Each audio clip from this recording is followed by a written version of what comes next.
out in the cold rain and snow. Rain and snow.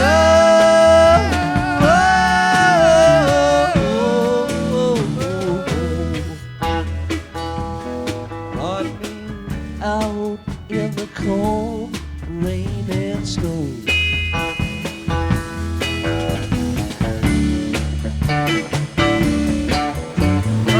Ladies and gentlemen, the Grateful Dead.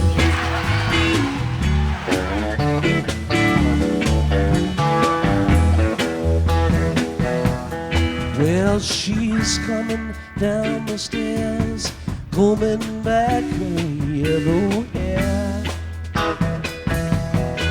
And I ain't gonna be treated this way.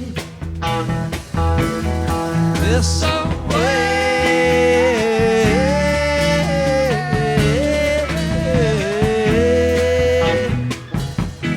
And I ain't gonna be treated this way. The last few years, the subject of medical interest.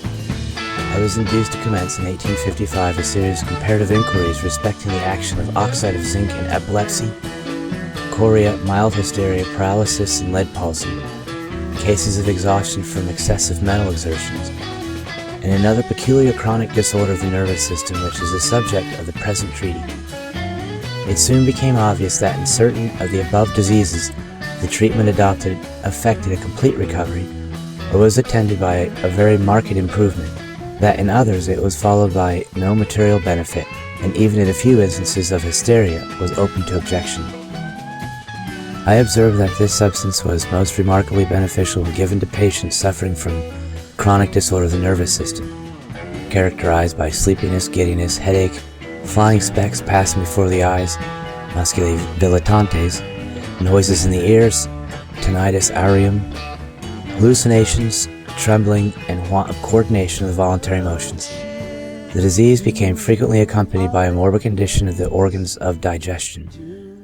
It then appeared to me probable, and I soon afterwards discovered, that these symptoms were owing to one and the same cause, particularly the excessive use of alcoholic stimulants.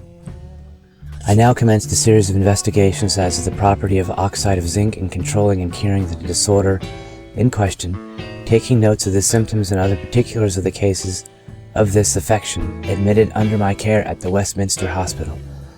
In December 1858, I communicated to the London Western Medical and Surgical Society a paper showing that oxide of zinc was exceedingly efficacious in the treatment of chronic alcoholic intoxication.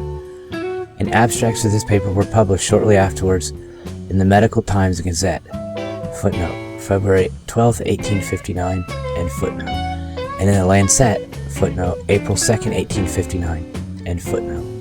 Subsequent observations having fully confirmed the correctness of the above-mentioned results, I have thought it might be useful to publish in its present form an account of the chronic functional disturbance of the nervous system brought on by the abuse of spirituous stimulants and of the treatment adopted in these cases. I was engaged in the preparation of the first edition of the treaty for the press when the valuable publication on alcoholism by Magnus Huss of Stockholm came under my notice. In this work, the author has fully and accurately described the disease now under consideration. It may be observed, however, that his attention has been more particularly directed to the symptoms and pathology of the disorder, while in the present volume comparatively great stress has been laid on the predisposing and immediate causes of the illness, and especially on its mode of treatment. In order to be assured of the correctness of my statements, I have confined myself almost exclusively to the results of my own experience, avoiding as much as possible filling up omissions by borrowing from the writings of others. The following, therefore, is a mere sketch of a vast and important subject, but, however incomplete it may be, it will, I trust, be found not altogether devoid of interest and usefulness. Since the publication of my first edition, I have continued giving much attention to the effects resulting from the use and abuse of spirituous stimulants, and now beg to offer the reader a few preliminary remarks on the influence of spirituous stimulants on the healthy body. I have also thought it advisable to introduce into the present volume the account of a series of inquiries I have undertaken, in order to ascertain what diseases those who drink too much are principally exposed. These investigations were first published in the British and Foreign Medico-Chirurgical Review for April 1862 under the title An Inquiry into the Influence of the Abuse of Alcohol as a Predisposing Cause of Disease. Several new and interesting cases bearing on chronic alcoholism will be found recorded in this edition. Finally, I have recommended the administration in some instances of zinc under a form of solution in water, prepared by acting on carbonate of zinc with carbonic acid. 27 Wimpole Street, October 1862. End of introduction. On the action of alcohol in health. The following observations will apply more particularly to the mode of admission of spirituous stimulants into the body, the effects they produce therein, and the exit or elimination of alcohol from the body. First, introduction of alcohol into the body. Although spirituous stimulants as a beverage are never taken but through the mouth, still alcohol occasionally enters the human economy by other channels. It may reach the blood through the lungs in the form of vapor.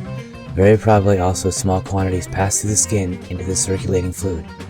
Individuals who spend their time in public houses from habit or necessity, such as inveterate drinkers, gin palace proprietors, taproom waiters, and also those employed in distilleries or breweries, must imbibe alcohol through the lungs, and probably also, to a small extent, through the skin. It should be remembered that the atmosphere of a public house at the tap or elsewhere is more or less impregnated with the vapors of alcohol, derived from the partly full liquor glasses, the beer slops which usually soil the counter, and more especially from the breath of the drinkers. The act of hard drinking implies not only the admission into the stomach of large quantities of spirituous liquors, but also the elimination or distillation through the lungs of part of the alcohol the beverage contains. Consequently, those of the company who drink but little, or perhaps not at all, breathe these alcoholic vapors and take them in, the absorption being increased by the great affinity of alcohol for the moist tissues of the lungs. In the case of those present in an atmosphere impregnated with vapors of alcohol, and who have freely partaken of the stimulants, it is difficult to conceive that any but the very smallest quantities can be absorbed by the lungs. Yet the alcoholic vapors in the air must indirectly add to the accumulation of alcohol within the blood, by interfering with the diffusion or passage of the vapor of spirits from the blood into the air inspired. The more the air which is breathed is free of alcoholic vapors, the greater must be elimination or loss of alcohol by the lungs. And inversely, the more alcoholic the air respired, the less the elimination of alcohol by the lungs. And this is obviously one of the reasons which account for the fact that alcoholic intoxication often disappears rapidly by exposure to the open air. It is difficult to prove experimentally this indirect action of alcoholic vapors, but a similar phenomenon is known to take place when the air inspired contains an excess of carbonic acid gas, a substance possessed of highly deleterious properties, so that poisoning by carbonic acid is a phenomenon due partly to the absorption of carbonic acid into the blood through the lungs, partly to the obstacle to the elimination through these same organs of the carbonic acid generated within the body. I have attempted to show, in a communication to the Medical Times Gazette, that in cases where chloroform is given, a large quantity of chloroform vapor in the air inspired is doubly dangerous, directly by increasing the amount of anesthetic agent in the blood, and indirectly by inferring with the elimination of that which has already been absorbed. Footnote. See the Medical Times Gazette for July 30th, 1861. End footnote. Cases of poisoning by alcohol have happened from the introduction of this substance into the body by no other means than the lungs. Footnote. It must be remembered that the whole of the alcohol absorbed by the lungs passes at once into the blood, while there is every reason to believe that but a very small portion of the alcohol taken into the stomach, which proportion however may be sufficient to produce intoxication, is absorbed by the blood. End footnote. Such instances, however, are very rare, for it is seldom those engaged in places where the fumes of brandy accumulate largely do not themselves indulge in the painful practice.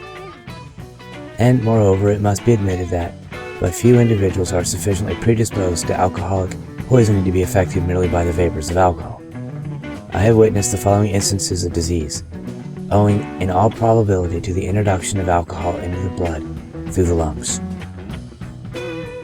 Beebe, a barman, called at the Westminster Hospital as an outpatient on June 30th, 1859. During the past 6 months, has spent his time closely confined in a public house, is engaged with giving out beer, spirits, etc.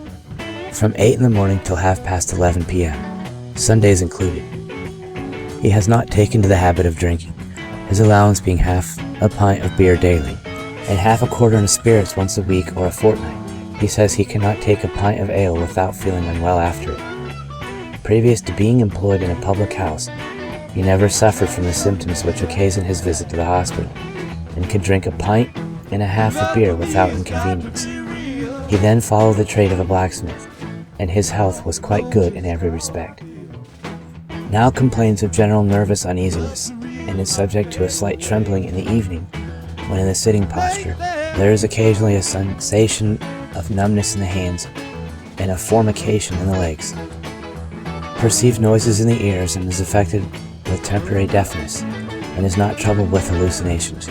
He cannot sleep well at night, and slumber disturbed by nightmare. Feels weak in the hips and knees. No pains in the epigastric region. Appetite very bad. Tongue white. Bowels costive. Has suffered more or less, as stated above, for the last 3 months, and cannot ascribe the attack to any particular cause. This illness is precisely that which would result from the abuse of alcohol, and, as he drank but very little, it is fair to conclude that he was affected by alcohol which entered his body through the lungs, and probably also through the skin. Second, action of alcohol within the body, and its elimination therefrom. We shall consider in succession, first, the local action of alcohol on the membranes with which it comes into contact, and secondly, its influence on the central vital organs. 1. Local or direct action of alcohol. Spirituous stimulants, when swallowed, begin by exerting a local action on the living membrane of the throat, esophagus, and stomach. It is very difficult, if not impossible, to determine, by means of a minute examination, the state of these parts when moistened with an alcoholic fluid, but a correct answer may be obtained to this inquiry by observing, under the microscope, what takes place when alcohol is dropped on the web of a frog's foot. This membrane, being comparatively transparent and abundantly supplied with capillary blood vessels, is peculiarly fitted for the observation in question, and it may be safely inferred that the local action of alcohol on the esophagus and stomach is similar to that of this fluid on the web of a frog's foot. Supposing the animal is placed in such a position as will be most convenient for the experiment, 1 or 2 of the largest capillaries with its ramifications are brought into the field of microscope. There the blood will be seen circulating at a uniform rate. If alcohol, diluted with 10 or 15 times its bulk of water, be dropped on the frog's foot, the blood will be immediately observed to flow quicker. The corpuscles succeed each other more rapidly in the largest vessels. Smaller branches, which could not previously be seen, become full of blood, apparently spring into existence, and gradually a beautiful network of the finest capillaries is distinctly visible. In the course of a few minutes, the rapidity of the circulation is so far increased that the globules can no longer be distinguished. The result of the inquiry will be very different if, instead of diluted spirits, strong commercial alcohol be dropped on the frog's foot. In this case, the reverse takes place. The capillary vessels appear to contract. The blood corpuscles cluster together, and the circulation quickly becomes sluggish. Gradually, the smallest capillaries disappear, and shortly afterwards the circulation stops in the largest streams, with a slight oscillatory movement. By washing the web with water, the state of things is not altered, and the circulation cannot possibly be restored. After a few days, ulceration of the web takes place, and in the course of some weeks it entirely disappears. We conclude by analogy that when weak alcoholic beverages, such as beer or wine or diluted spirits, are taken, the rapidity of the capillary circulation becomes greater throughout the whole of the alimentary canal, from the mouth to the stomach. The rapid flow of blood is necessarily attended with an increased exercise of the functions of these parts. Thus the secretion of saliva is promoted. The mucous fluid which covers the lining membrane of the esophagus and stomach becomes more abundant. Under the influence of food, the gastric juice is more readily secreted. The absorption of the fluid elements of food is favored, and the digestion thereby improved. I really cannot agree with the advocates of total abstinence, who call this a morbid phenomenon. even admitting with Dr. Carpenter that this excitement of the circulation is followed by a reaction or a state of depression. I can hardly admit the strength of this argument as showing the advantage of total abstinence, for as soon as the digestion is completed, there is no further requirement for a vascular condition of the stomach. On the contrary, it wants complete repose, and I do not see the disadvantage of an exsanguine condition of this organ within certain limits during fasting. It should be understood I am now alluding to the moderate use of weak alcoholic beverages, as beer or wine, at 1 or 2 meals only, for I consider it a very injudicious habit with regard to health to drink wine or beer on an empty stomach, and I condemn raw spirits as being most objectionable in every respect as an article of diet. When, instead of a moderate allowance of weak alcoholic stimulants, a large quantity of a fermented beverage or raw spirits are taken, then the action will be of a totally different kind. The liquor now produces morbid effects by greatly reducing the rate of the capillary circulation in the stomach. This phenomenon may be the result of 2 causes. First, the direct action of strong alcohol in the capillary vessels, illustrated by the experiments on the frog's web I have described. And secondly, the reaction from the stimulation produced by the long-continued contact of alcohol with the living membrane. This reaction Dr. Carpenter considers as a frequent source of those diseases which affect drinkers.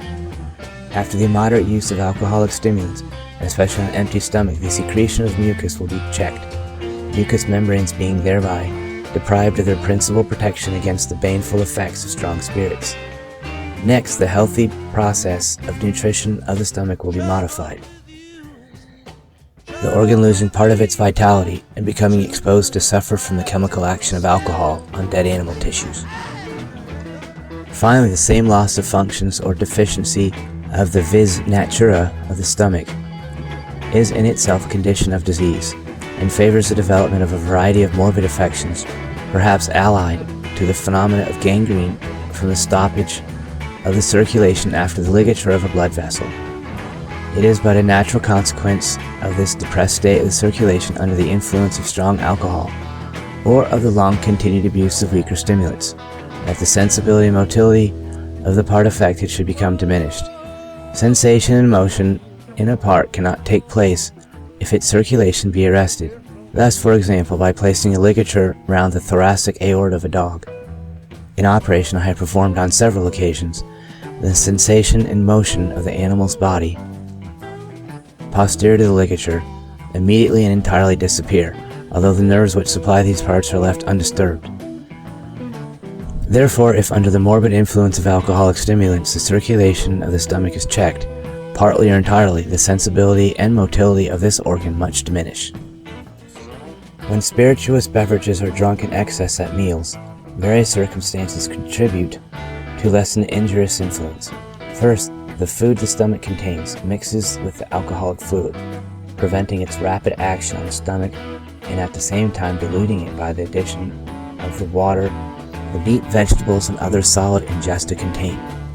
Secondly, the gastric juice, an aqueous acid fluid, which is secreted by the stomach in large quantity during digestion, adds greatly to the dilution of the alcoholic fluid.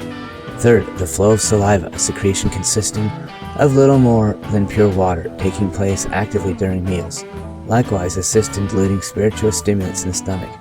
Notwithstanding these circumstances, it frequently happens that an overindulgence in wine or beer at a dinner party proves hurtful, and I believe it is principally by checking the capillary circulation of the stomach, and thereby stopping the flow of gastric juice in the process of digestion and absorption, that indigestion, independently of intoxication, not unfrequently occurs under these circumstances. As a proof of this, I might remark that in consequence of a late dinner where an excess of wine has been indulged in, symptoms of indigestion will appear next morning after an uncomfortable night, and the food eaten 12 hours previously will be vomited nearly in the same state as when taken, showing that the proper quantity of gastric juice had not been secreted. It is very probable that the presence of much alcohol in the stomach interferes with the normal action of gastric juice on food. But this hypothesis would hardly suffice to account for the food being vomited after many hours, without apparently having undergone any of those changes which we know to be due to the action of gastric juice. Direct or local action on the nerves. When fermented beverages are taken in moderate quantity, it is obvious from the increased rapidity of the circulation they induce in the membranes with which they come into contact that the alcoholic fluid exerts a local action on the nerves, ramifying on these membranes. It is difficult to determine the precise seat of this action, but we may surmise that it is exerted principally on the sympathetic, this system supplying twigs, which accompany arteries, into their minutest divisions. If we now bear in mind the fact revealed to us by C.L. Bernard, footnote, Leçons sur la physiologique et la pathologique du système nerveux, Volume 2, page 493, that, by cutting a branch of the sympathetic nerve, the circulation of the part which is supplied by that nerve is greatly increased, and also that this very same increased rate of circulation takes place where alcohol is present in the stomach. It is but rational to conclude that alcohol, when first absorbed by the minutest blood vessels, has the property of lessening the normal functions of the sympathetic nerves which supply those vessels. Shock. Raw spirits taken suddenly in very large quantities have been known to cause insensibility so rapidly that this could not be accounted for, unless by assuming that the influence was owing to a direct action on the extremities of the nerves ramifying on the stomach, producing a shock. We read the following remark at page 41 of Macnish's interesting volume on the anatomy of drunkenness. When a large quantity of intoxicating fluid has been suddenly taken to the stomach, the usual preliminary symptoms of drunkenness do not appear. An instantaneous stupefaction ensues, and the person is at once knocked down. This cannot be imputed to distension of the cerebral vessels, but to a sudden operation on the nervous branches of the stomach. By experimenting on frogs, I have shown in a paper read at the British Association in 1859 that a sudden temporary suspension of sensibility or shock is occasionally brought on when the hind legs of these animals are suddenly immersed in strong alcohol, and I have obtained positive proof that this phenomenon is due to an influence exerted exclusively on the extremities of the nerves supplying those limbs, by observing this same effect to take place after the circulation of the parts in contact with alcohol have been entirely arrested. When, on the contrary, the nerves of the limbs immersed in alcohol were severed from the center, the circulation being left undisturbed, a shock never happened. In the experiments in question, it was obvious that the sudden occurrence of insensibility or anesthesia was due to an action of the alcoholic fluid on the extremities of the cerebrospinal nerves, which action had been transmitted by these nerves to the brain. The phenomena of reflex nervous action continued, for the respiration appeared unimpaired, and after the lapse of some minutes the shock passed off with the return of sensibility, although the frog's hind legs had not been removed from the alcohol. 2. Influence of alcohol in central vital organs. By vital organs I mean the heart, lungs, and nervous centers. After entering the circulation at the stomach, alcohol is quickly conveyed to the heart, increasing its action so that the whole circulation becomes more rapid. There is no difficulty in proving this by observing the injected capillaries of the face and the action of the pulse after spirituous stimulants have been taken.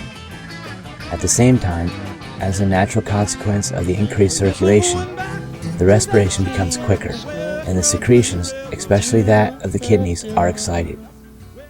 From the right side of the heart, alcohol passes into the lungs. On its way through these organs, the blood loses a part, and perhaps a large portion of its alcohol, which is displaced by the air inspired, and ejected under the form of vapor with carbonic acid during expiration.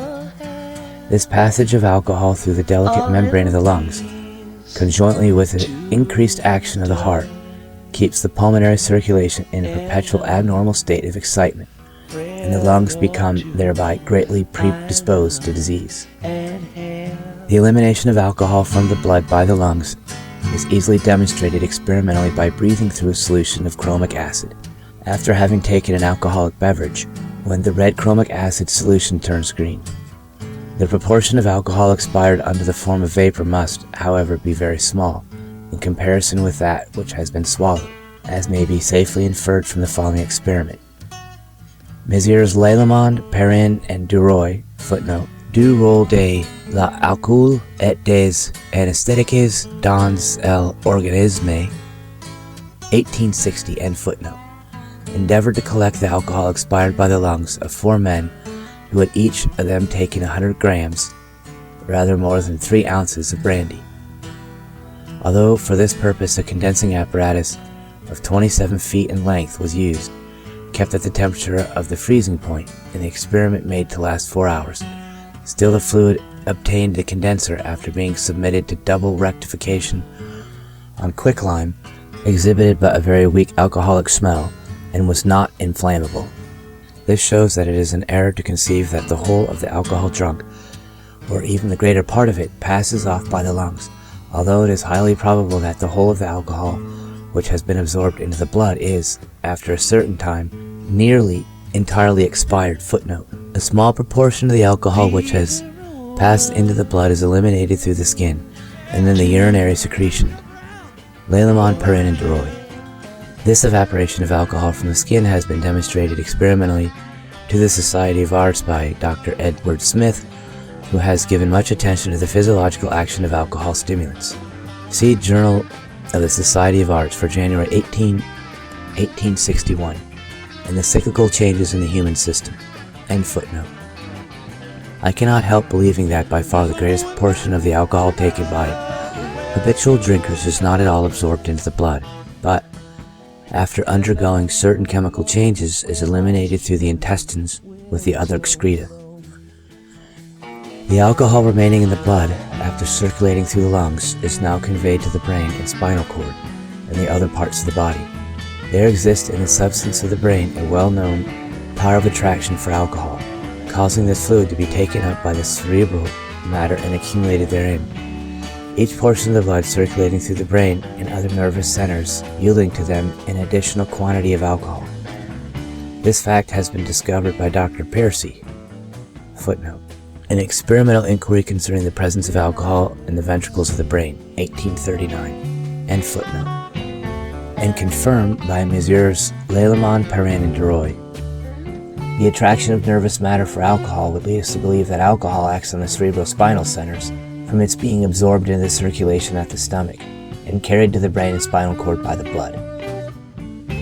This I consider I have proved by the researches embodied in my paper to the British Association. I have shown, moreover, that alcohol exerts also an influence on the brain which is transmitted exclusively through the nervous tracts, and that this action may be of 2 kinds, producing a shock with a temporary suspension of sensibility, or merely giving rise to a weakening process which hastens the fatal termination. Spasms of the glottis. Although my attention has been for many years directed to the action of spirituous stimulants on the human body, I was not aware of the occurrence of asphyxia owing to alcohol producing spasm of the glottis, until, on accidentally looking into the medico-chirurgical transactions for 1837, I met there with the account of a very interesting case of suspended animation by alcohol, attended with symptoms of asphyxia, and where life was saved by tracheotomy. The report is entitled, A Case of Recovery from the Insensibility of Intoxication by the Performance of Tracheotomy, by George Sampson, Esquire. The patient, a man aged 31, was brought to Mr. Sampson's house in a state of complete insensibility from intoxication, after having drunk freely of beer and more than a pint of brandy. All voluntary motion had been lost for at least 4 hours. The stomach pump was first applied. The ipecacuanha and afterwards sulfate of zinc were administered without producing vomiting. The patient's breathing was becoming more and more difficult, and his pulse scarcely perceptible. The body was cold and clammy and insensible to every kind of stimulant. He was then removed to the infirmary, and a consultation was held with the other medical attendants, who arrived in the course of a half an hour. At that time every appearance indicated the rapid approach of death. It then occurred to Mr. Sampson, from the shrill tone and extreme difficulty of the respiration, that the comatose state of the patient might be accounted for by collapse, or spasm, of the glottis, and with this view of the case, Mr. Sampson strongly urged that a trial should be given to the operation of tracheotomy. The operation was accordingly performed, and no sooner was the trachea opened than the distension of the veins about the head and neck subsided. The violent efforts of the respiratory muscles ceased, and in about half an hour, regular and easy respiration through the wound was completely established. The case proceeded very satisfactorily. In about 3 weeks, the wound had healed, and the patient was discharged cured. This case is full of interest, for it clearly shows that the fatal termination of poisoning by alcohol may be due to sudden asphyxia from a spasmodic closure of the glottis, a phenomenon similar to that which takes place occasionally from poisoning by carbonic acid, and likewise threatening life in certain diseases as epilepsy, laryngismus stridulus, and whooping cough. In the following case reported by Dr. Ogston, footnote, Edinburgh Medical and Surgical Journal, 1833, end footnote, it appears probable that the final cause of death was asphyxia from the spasm of the glottis. A.W. came home one night much intoxicated, as was his usual practice. Before he got to bed, he became sick and vomited a little, and afterwards small quantities through the night. During the first part of the night he was restless, slept little, and when awake appeared confused, and unable or unwilling to give any account of his feeling. After this he took more spirits. Towards the morning he became very cold and fell into what was considered a sound sleep. But he was soon observed to breathe heavily and could not be awakened. His relatives, becoming alarmed, called in Dr. Ogston at 9 o'clock. The patient's pupils were dilated, pulse imperceptible, profound coma, extremities very cold, face pale, breathing laborious. His chest began to heave convulsively. He threw out his arms rapidly, withdrawing them suddenly. The lips became blue, and in a few minutes he expired. Some spasmodic twitchings of the muscles of the face were noticed an instant or two before death. At the post-mortem examination of the body, it was found that both lungs were congested with a dark, fluid blood. A dark blood was found in the ventricles of the heart. The blood of the veins generally was fluid and dark-colored. Mode of death from alcohol, post-mortem appearance. The instances reported of death from acute poisoning by alcohol are not very numerous. Roisch, in his book on the abuse of spirituous stimulants, footnote, De labus des boissons spirituosis, page 67, end footnote, relates an instance of death from alcoholism narrated by Dr. Hardin. A boy 5 years old, after drinking a large quantity of brandy, was carried away in a state of complete stupor. When placed on his legs he fell, and when on the ground, pure brandy flowed out of his mouth. After some time he vomited, without however being relieved, and in consciousness did not return. Towards 10 o'clock in the evening, there is no statement as to the hour when the brandy was drunk. He suddenly became cold and had an attack of shivering, uttering slight groans. Finally, he died in convulsions at 4 o'clock in the morning. Dr. Ogston cites several causes of death from alcohol and reports minutely on the condition of the organs after death. Dr. Peters of New York states that he has examined the bodies of nearly 70 persons who had died from the excessive use of ardent spirits. Footnote, On the Pathological Effects of Alcohol by John C. Peters, M.D., New York Journal of Medicine, Volume 3, end footnote. With respect to the post-mortem appearances after death from acute poisoning by alcohol, we may conclude with Dr. Carpenter that they usually resemble more or less closely those of asphyxia. The right side of the heart, the pulmonary arteries, and the systemic veins being loaded with blood, whilst the left cavities and the arterial system are comparatively empty, the blood which they contain being dark. The actual cause of death from alcohol must be consequently a state of paralysis of the muscles of respiration, preventing the normal expansion of the lungs, and thereby the entrance of air into these organs, as in the case of narcotic poisons in general, or else the presence of alcohol in the circulation, by interfering with or checking the action of air on the blood within the circulation, gives rise to a morbid condition incompatible with the maintenance of life. Physiological experiments show that both these phenomena may be the ultimate causes of death from alcohol. For, according to Humboldt, if the crural nerve of a frog be dipped in alcohol, the period of excitement produced at first is soon succeeded by paralysis, so that the limb can no longer be excited into contraction by galvanizing that nerve. Now, if we consider the known power of cerebrospinal nerves of accumulating alcohol within their tissue, it may safely be inferred from Humboldt's experiment that the normal influence of the nervous centers on the muscles of respiration become gradually annihilated, and death ensues by slow asphyxia. This is, in fact, the usual explanation of death from alcohol. It has been shown, however, by Bochardet and Sandris, footnote, on the digestion of alcoholic fluids and their office in nutrition, British and Foreign Medico-Chirurgical Review, Volume 2, 1847, end footnote, that the presence of alcohol in the blood interferes with or prevents the due aeration of this fluid, so that the blood corpuscles no longer undergo the normal change from dark to bright red, the dark color being permanent.